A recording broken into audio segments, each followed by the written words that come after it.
El doctor Eugenio Raúl Zaffaroni es un destacado jurista argentino nacido en 1940. Cuenta con una amplia trayectoria en derecho penal y derechos humanos. Fue abogado y profesor universitario en 2 universidades argentinas antes de convertirse en ministro de la Corte Suprema de Justicia de Argentina del 2003 al 2014. El doctor Zaffaroni ha contribuido significativamente al desarrollo del derecho penal y la defensa de los derechos humanos, abogando por reformas judiciales y luchando contra la criminalización de la pobreza y la violencia institucional. Su labor lo ha destacado en el ámbito jurídico y político de América Latina y ha ocupado cargos internacionales importantes como juez de la Corte Interamericana de Derechos Humanos del 2016 al 2022. Ha recibido reconocimientos como el Premio Estocolmo de Criminología en 2009 y más de 30 doctorados honoris causa. Su legado trasciende el ámbito jurídico, siendo un referente en la defensa de los derechos sociales y miembro activo de instituciones dedicadas a promover la equidad en la sociedad. Actualmente es miembro del Instituto para la Investigación y Promoción de los Derechos Sociales, Fray Bartolomé de las Casas del Vaticano.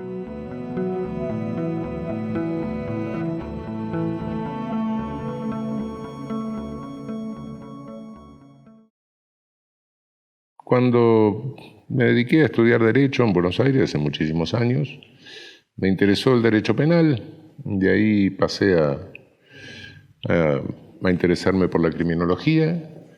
En aquellos años era un derecho penal, repugnante, digamos, en cuanto doctrinariamente, racista, policial, etc.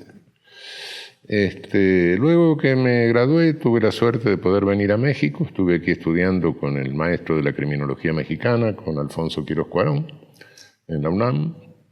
Luego volví a México como profesor de la Universidad Veracruzana. Y luego volví a la Argentina, viví un año en Alemania. Me desilusionó aquella criminología etiológica, positivista, etcétera, vieja criminología. Me aparté de ella, me dediqué a la dogmática jurídico-penal.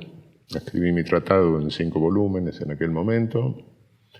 No lograba compatibilizar de ninguna manera el derecho penal con esa criminología positivista, reaccionaria, racista. De modo que... Pero en ese tiempo surge una criminología sociológica. Y entonces, volví a la vieja criminología sociológica y replanteé el derecho penal, la doctrina jurídico-penal desde otro ángulo, negando la posibilidad de asignarle funciones positivas a la pena, dado que eventualmente las tiene, pero ninguna de ellas puede generalizarse, para reconstruir el derecho penal desde otra perspectiva, particularmente desde nuestra perspectiva latinoamericana, ¿no? Que en general nuestra doctrina se limita a importar discursos y cuando lo saca de la aduana no se da cuenta de cuál es el contenido político del discurso que importa. ¿Cómo perjudica la delincuencia organizada en México? Bueno, todos sabemos que eso en México es un brote que resulta de la vecindad con Estados Unidos, ¿no? Lo del viejo, se lo atribuyen al viejo dictador, pero pobre México, tan lejos de Dios y tan cerca de los Estados Unidos, ¿no? Y debido a eso hay una división de trabajo, una, perversa división de trabajo en la prohibición de cocaína, por ejemplo, digamos, prohibición de tóxicos.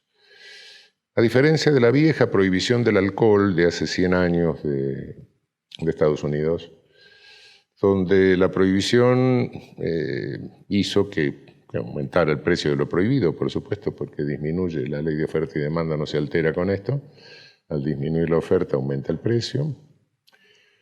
Eso hizo que la producción del tóxico ilícito fuese dentro de Estados Unidos, la disputa por el mercado de consumo también dentro de Estados Unidos y el consumo dentro de Estados Unidos. Eso provocó toda la mafia en aquellos años, ¿no? Ahora la división del trabajo hace que el producto prohibido se produzca fuera, Estados Unidos. La disputa por el mercado de consumo se produzca afuera y ellos adentro de Estados Unidos tienen una aceitada red de distribución que no les molesta con la cual les queda el 80% de la renta, que después lo lavan y tienen el monopolio del servicio de reciclado también, ¿no? Bueno, y México se queda con los cadáveres. Y acá hubo un sexenio donde se rompió aquello que hacía un cierto acuerdo para que no pasara de cierto límite. Bueno, hubo un presidente que tuvieron ustedes que rompió ese acuerdo, hizo saltar el índice de homicidios. El índice de homicidios saltó de una manera vertiginosa en ese sexenio. Bueno, eso es resultado de que se desacomodaron las tazas en el armario, ¿no? Entonces, mientras no se resuelva eso, bueno, los propios llamados narcos, donde estaban, tampoco querían criminalidad común, delincuencia común. También se descontroló eso, se produjo un error político gravísimo, del cual no sé si ha terminado de reponerse México, no tengo las noticias de los últimos años. ¿Qué temas políticos son necesarios para el ejercicio profesional de la criminología? El ejercicio del poder punitivo es un hecho político. Obviamente, sí. Si le sacamos la dimensión política, no lo entendemos. El ejercicio del poder punitivo es selectivo, es altamente selectivo, por razones burocráticas en parte, sí, es cierto, por razones burocráticas, porque siempre agarra el más tonto, que es el que tiene entrenamiento solo para hacer las cosas más burdas. Los otros que tienen otra cosa refinada no caen, ¿no? No los agarra el poder punitivo, la vulnerabilidad, por eso está en... Es decir, no porque nadie se proponga afectar a determinada clase social, sino porque el entrenamiento de quienes están en esa clase social se deciden a cometer delitos, son cosas groseras y muy evidentes, dan en el estereotipo, las elecciones por estereotipos, vemos las cárceles llenas de gente que pertenece a las clases más humildes de nuestras sociedades y que responden a ciertos estereotipos, ¿no? Vemos que nuestra población penal en general es masculina, 95% de hombres. Si la mujer quiere verificar la vigencia del patriarcado en América Latina, no tiene más que mirar esto, ¿no? La controla el hombre, no necesita control social punitivo, ¿no? Y todo eso es político, por supuesto, claro, no cabe duda. ¿Con qué adversidades se enfrenta un abogado dentro del ámbito del derecho penal en México y cómo podría enfrentarse a ellas? Bueno, el concepto de crimen organizado yo lo descarto. El organized crime es un concepto que más bien tiene un origen periodístico. Después ni siquiera pasó la criminología, no se lo pudo. Y es un concepto difuso, y como difuso no sirve para nada. Es decir, si hacemos conceptos, son conceptos que sirven después para prevenir el fenómeno. Pero un concepto como organized crime, que abarca desde el terrorismo hasta la venta de boletos prohibidos para los espectáculos de boletos, la venta ilícita de boletos para espectáculos deportivos, bueno, es un concepto que no sirve para nada. Yo diría que es una parte de una delincuencia de oferta de servicios ilícitos. Porque en realidad el aumento de la cocaína no es el aumento del producto, del objeto cocaína, que es una porquería que sale muy barato, sino que lo que se encarece es el servicio de distribución.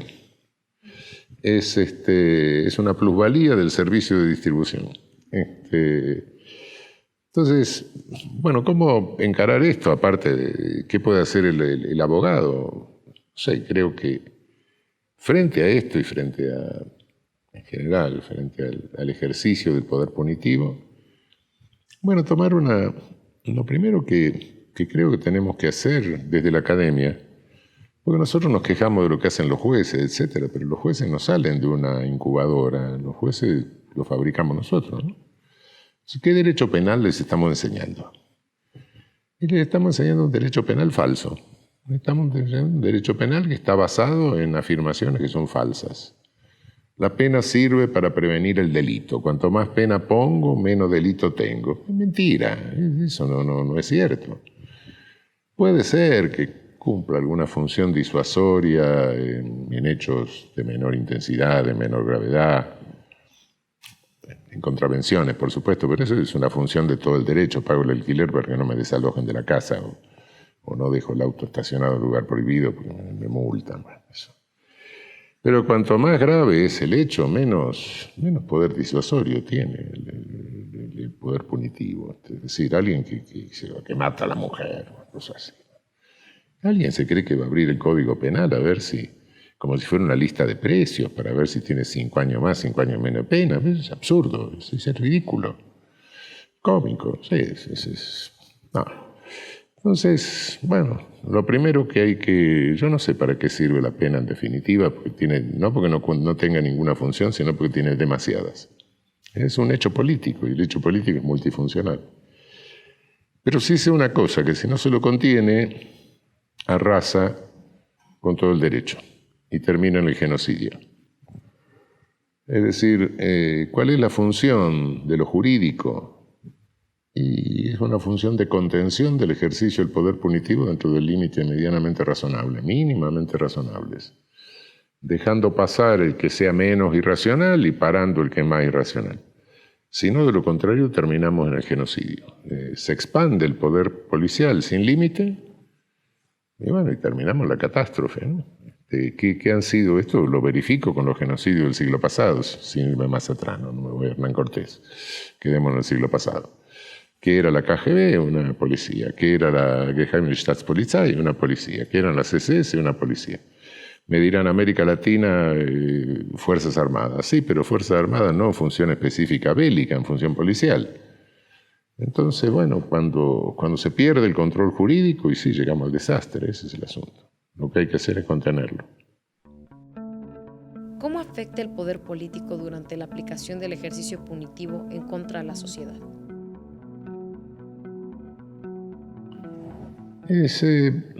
Bueno, hay de todo. En este momento lo que veo es un ejercicio de poder punitivo que a la selectividad clasista, racista y toda la que conocemos, y sexista, etcétera, une una selectividad política, ¿no? Si hablara de Sudamérica, yo diría que, bueno, la criminalización de líderes políticos en América del Sur, o sea, la persecución penal de crímenes de líderes políticos de nuestros movimientos populares, está a la orden del día, ¿no? Tenemos Evo Morales, tenemos Rafael Correa, tenemos Cristina Kirchner, tuvimos a Lula, tuvimos a Petro.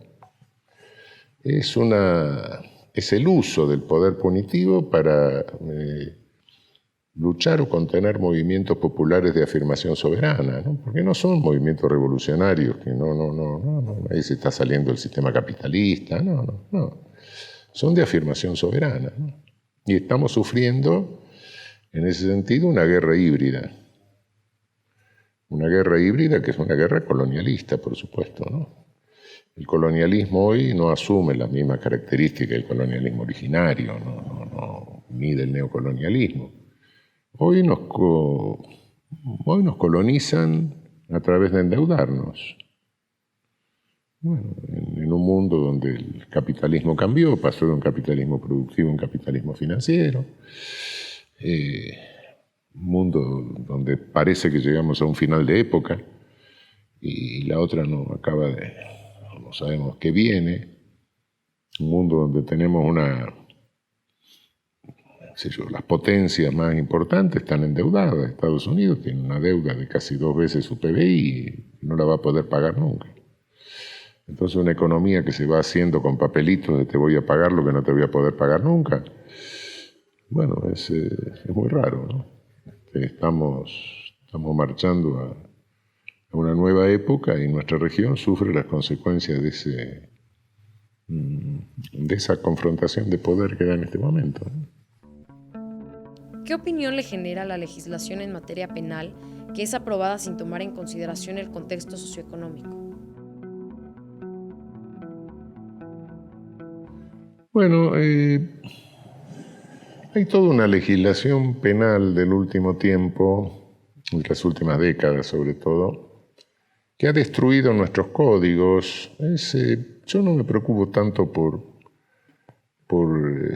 legislación que se hace nada más que para cumplir con organismos internacionales, sino por la legislación penal que, demagógica, se ha convertido a la ley penal en un mensajero, en un mensaje. Entonces, en vez de usar internet o el correo, el viejo correo, ahora mandan mensajes por ley. Con lo cual le dicen a la población, mirá que me estoy preocupando por tal problema. Y son leyes descabelladas, que en definitiva no sé, ya quedan muy pocas cosas sin criminalizar más o menos la ley.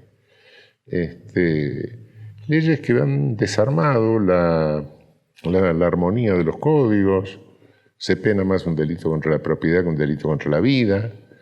Yo he visto carteles acá que dicen, el secuestro, 140 años de prisión, pero ¿qué? Están tomando el pelo a la población. Ojalá, si me garantizan que vivo 140 años, vengo a México a secuestrar a alguien.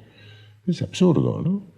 Es decir, es tomar por infradotado al pueblo directamente, pero eso lo hacen algunos movimientos de la llamada derecha, ¿no?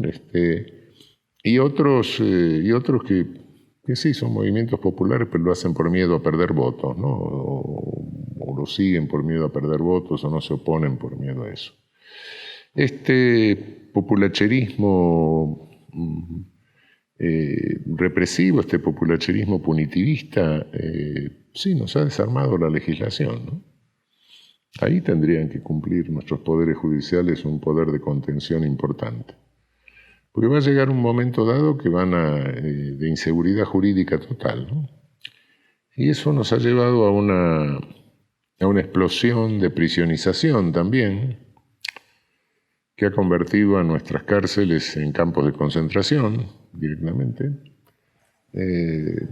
Hay campos de concentración con exceso de población del orden del 200, 300%.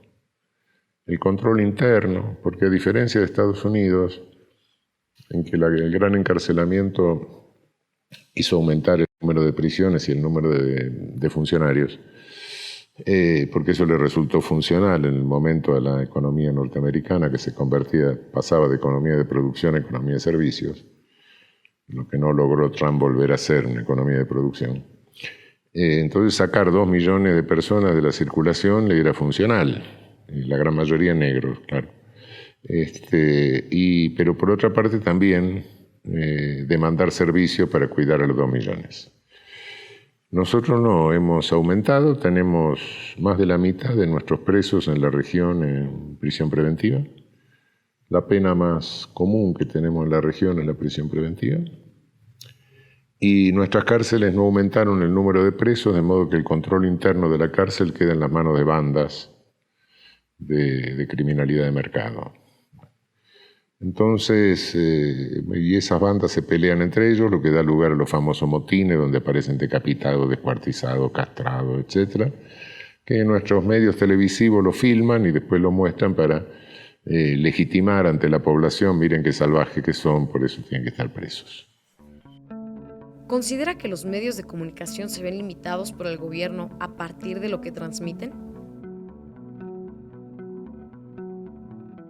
Yo no creo que los medios de comunicación de México estén controlados por el gobierno.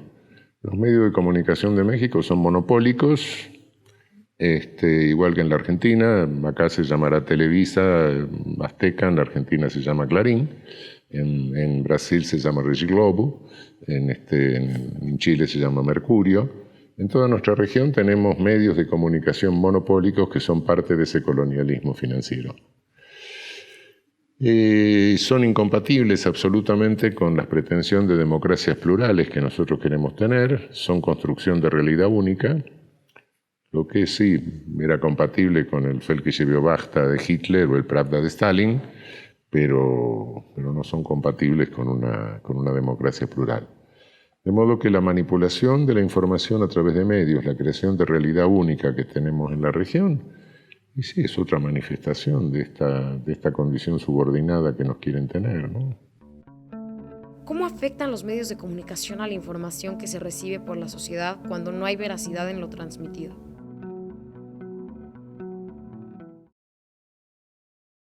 Bueno, eso sucede en toda sociedad.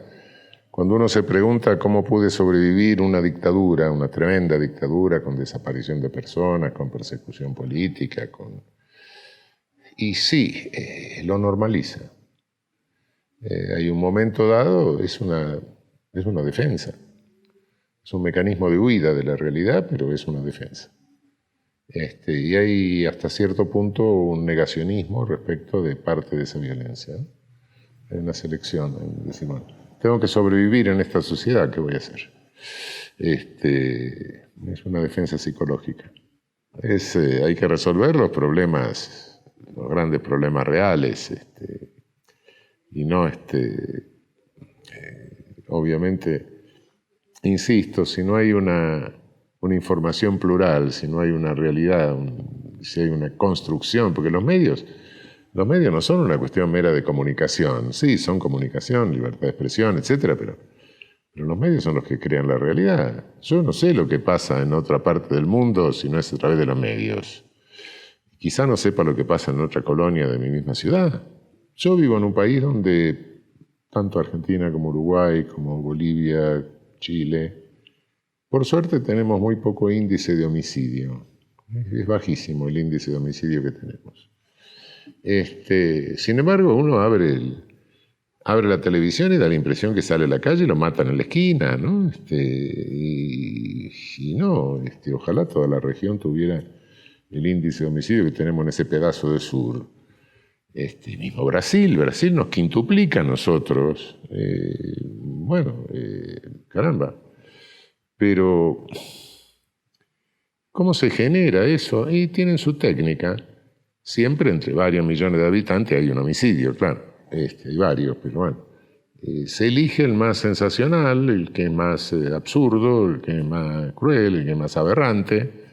Y entonces, eso lo repiten 5 veces al día y da la impresión de que hay 5 homicidios por día. Y si esa semana no hay un homicidio aberrante, siguen arrastrando el de la semana pasada, ¿no? Y eso lo mantienen horas, depende del... Habría que ver habría que llevar una cuenta muy clara de cuáles son los minutos de televisión dedicados a noticia policial y cuál es el metraje cuadrado de diarios dedicado a eso. Y no son los diarios sensacionalistas, no aquellos diarios aberrantes que salen de repente mostrando cadáveres cortados, todas esas cosas. No, eso tiene su clientela como la pornografía. Pero no, es en los diarios de comunicación común y en los canales de televisión comunes. Tampoco, no sé si ustedes tienen algún canal especializado, nosotros tenemos uno sí que muestra todas las cosas aberrantes. Pero eso es un consumo muy particular. No, son los canales comunes, cuánto tiempo dedican, y a veces uno se da cuenta claramente de que están manipulando la población, ¿no? Están tomando a toda la población por débil mental, ¿no? ¿Cómo considera que México aplica el control de convencionalidad?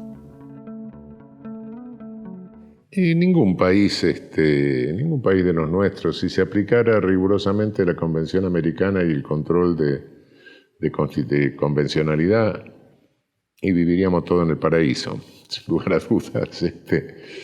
Pero México tiene una técnica que sí la he observado, trata de que lleguen pocos casos a la Corte Interamericana.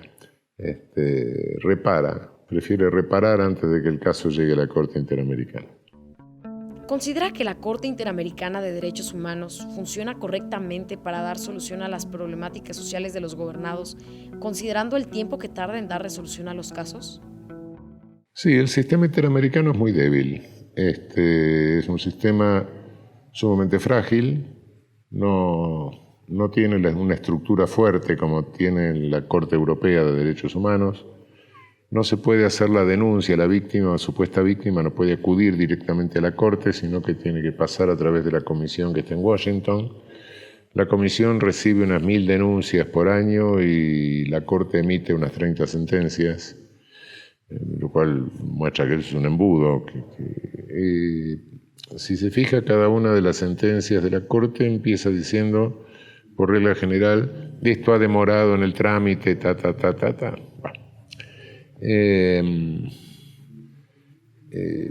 Es decir, el presupuesto de la Corte es ridículo. Creo que la Corte vive con $5 millones. Y hasta tuvimos un serio problema financiero, de financiación de la Corte, como resultado de que en un momento la cooperación escandinava, creo que de Dinamarca, que cooperaba en el sostenimiento de la Corte, decidió llevarse los fondos a África. Una Corte interamericana mantenida por Escandinavia, me parece que eso está mostrando la debilidad del propio sistema. Consecuencias, sí, efectivamente, lo que usted dice es cierto. El sistema no sirve para resolver casos particulares, salvo alguna excepcional medida cautelar que pueda tomar la Corte, que tampoco las puede tomar por sí misma si no ha pedido de la Comisión o bien si tiene el caso en vista en ese momento. De modo que fuera de esos casos, sobre el caso concreto, no aporta ninguna solución. Sí, aporta directivas, baja línea, por así decir, a los poderes judiciales de la región, pero nada más. ¿Cómo podrían mejorar su contexto social los estudiantes de la Facultad de Derecho?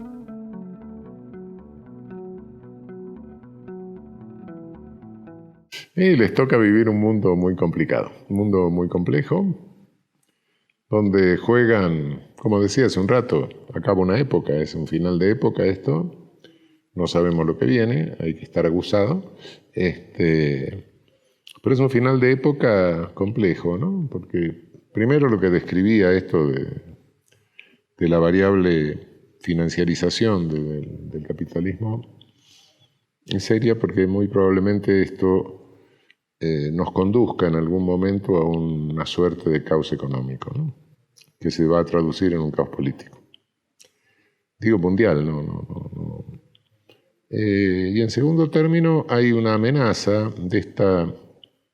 ¿Cuál es la ideología hoy abiertamente contraria, la que se puede contraponer a la vigencia de derechos humanos, por así decir, de un mínimo de derecho que corresponde a cada persona por la mera circunstancia de ser un ser humano? Es la llamada neoliberal. Es decir, hoy no tenemos que buscarla en Mein Kampf, en los discursos del fiscal Wyszynski, en los discursos de Mussolini, ni en lo de Franco, ¿no? Hoy es el discurso neoliberal, que es el discurso donde claramente los propios, aquellos austríacos que fueron los evangelistas del neoliberalismo, del llamado neoliberalismo, porque de liberal no tiene nada, arrastra el nombre de liberal por el fango esto, ¿no? Y de neo tampoco, creo, salvo que se entienda neo por cáncer. Pero en estos mismos evangelistas estaba Ludwig von Mises, ¿no? Que claramente lo dijo en una síntesis que es insuperable. Dijo: hay un error muy frecuente, que es creer que cada ser humano, por el hecho de nacer, tiene algún derecho. Listo, ¿bien? Se terminó, es la negación más sintética, más clara que se puede hacer del pensamiento y uso humano, ¿no? Para usted, ¿qué representa Querétaro a nivel social, político y qué aporte deja a la sociedad internacional? Bueno, tengo un poco de miedo porque acá fusilan gente, ¿no? Fusilaron a Maximiliano, ¿no? No, Querétaro realmente lo que representa es la Constitución del 17. Aquí nació el constitucionalismo social.